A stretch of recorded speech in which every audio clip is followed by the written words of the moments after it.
I am Dr. Nanda Rajaneesh.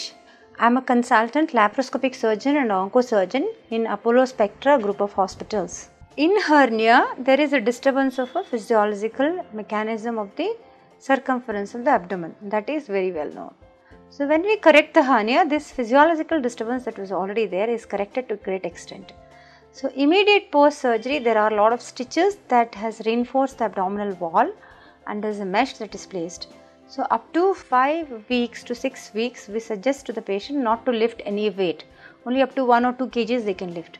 But later, there is not much restriction that we give for the weight lifting. It depends on your compliance that how much you can lift. So, but up to 2 months, I would suggest not to lift more than 5 kgs. For women, when we operate, the question is whether they can lift their cooker. So, better to do less quantities of food at a time and lift small quantities of weights up to 2 months. After 2 months, there is no restriction of weightlifting.